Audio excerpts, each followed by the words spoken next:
આ ન્યૂઝના પ્રાયોજક છે CSC બાલ વિદ્યાલયા.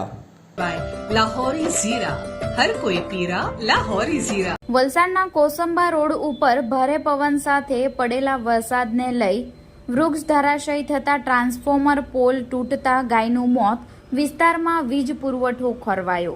તારીખ 23 જૂન સોમવારના રોજ 2 થી 3 વાગ્યાની આસપાસ બનેલી ઘટના મુજબ વલસાડ તાલુકાના કોસંબા રોડ ઉપર આવેલા ભાગડાવાડા ગામે પોલિટેકનિક કોલેજ નજીક મધ્યરાત્રિએ ભારે પવન ફૂંકાયો હતો. કોસંબા રોડ ઉપર એક મહાકાય વૃક્ષ કડાકા સાથે ધરાશયી થયું હતું. વૃક્ષ બાજુમાંથી પસાર થતી વીજ લાઇન પર પડ્યું હતું. આ ઘટનામાં 2 વીજ પોલ અને એક ટ્રાન્સફોર્મર પોલ નીચે તૂટી પડ્યા હતા. રોડ ઉપરથી પસાર થતી એક ગાય વીજ તારના સંપર્કમાં આવી જતા તેનું ઘટના સ્થળે મોત થયું હતું. સ્થાનિક લોકોએ તાત્કાલિક વીજ કંપની અને સ્થાનિક અગ્રણીઓને જાણ કરી હતી. લોકોએ વાહન વ્યવહાર અટકાવી દીધો હતો. દક્ષિણ ગુજરાત વીજ કંપનીની ટીમ તરત જ ઘટના સ્થળે પહોંચી ગઈ હતી. વીજ કંપનીની ટીમે યુદ્ધના ધોરણે મરામત અને વીજ વ્યવસ્થા પુનઃ સંચાલિત કરવાની કામગીરી શરૂ કરી હતી.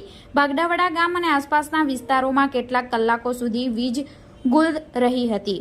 વીજ વિભાગ દ્વારા પાયા વિહોણી થયેલી લાઇનને ફરીથી કાર્યરત કરવાના પ્રયત્નો ચાલુ કર્યા હતા.